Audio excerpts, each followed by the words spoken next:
Fenomena laut merupakan satu dari sekian banyak fenomena alam yang menakjubkan.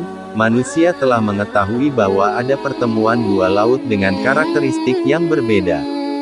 Dalam buku tafsir ilmi, Samudra dalam Perspektif Al-Quran dan Sains yang disusun oleh Lajnah Pentasihan Mushaf Al-Quran, Badan Litbang dan Diklat Kementerian Agama RI, dengan Lembaga Ilmu Pengetahuan Indonesia, LIPI, menjelaskan mengenai batas dua laut.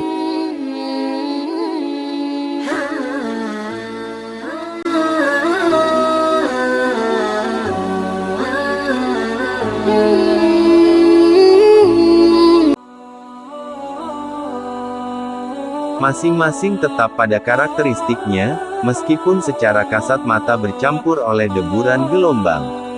Mengenai hal ini, salah satu ayat Al-Quran telah mengungkap fenomena tersebut. Dan dialah yang membiarkan dua laut yang mengalir, berdampingan, yang ini tawar lagi segar dan yang lain asin lagi pahit, dan dia jadikan antara keduanya dinding dan batas yang menghalangi. Al-Furqan ayat 53. Allah menggerakkan dua buah laut yang berbeda, yang satu tawar dan yang lainnya asin. Masing-masing bergerak berdampingan namun tidak mengalami percampuran. Berdasarkan penelitian, para ahli kelautan berhasil menyingkap adanya batas antara dua lautan yang berbeda. Mereka menemukan bahwa ada pemisah antara setiap lautan. Pemisah itu bergerak di antara dua lautan dan dinamakan dengan front, jabhah. Hal ini dianalogikan dengan front yang memisahkan antara dua pasukan. Dengan adanya pemisah ini, setiap lautan memelihara karakteristiknya sesuai dengan makhluk hidup yang tinggal di lingkungan masing-masing.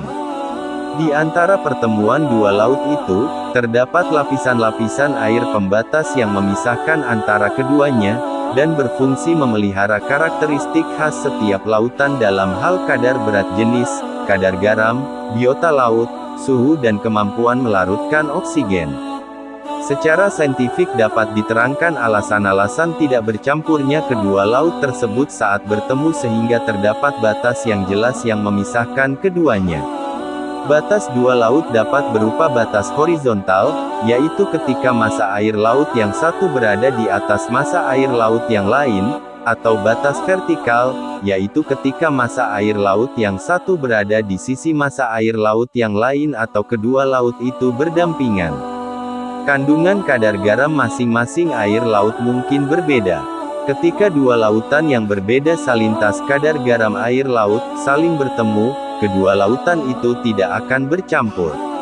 Sebagai contoh, perbedaan salintas ternyata membuat air dari Samudra Atlantik tidak bercampur dengan air Laut Mediterania, tepatnya di sekitar Selat Gibraltar. Pada bagian bawah Selat Gibraltar, ada gunung bawah laut yang membuat air dari Samudra Atlantik tidak mudah memasuki kawasan Laut Mediterania.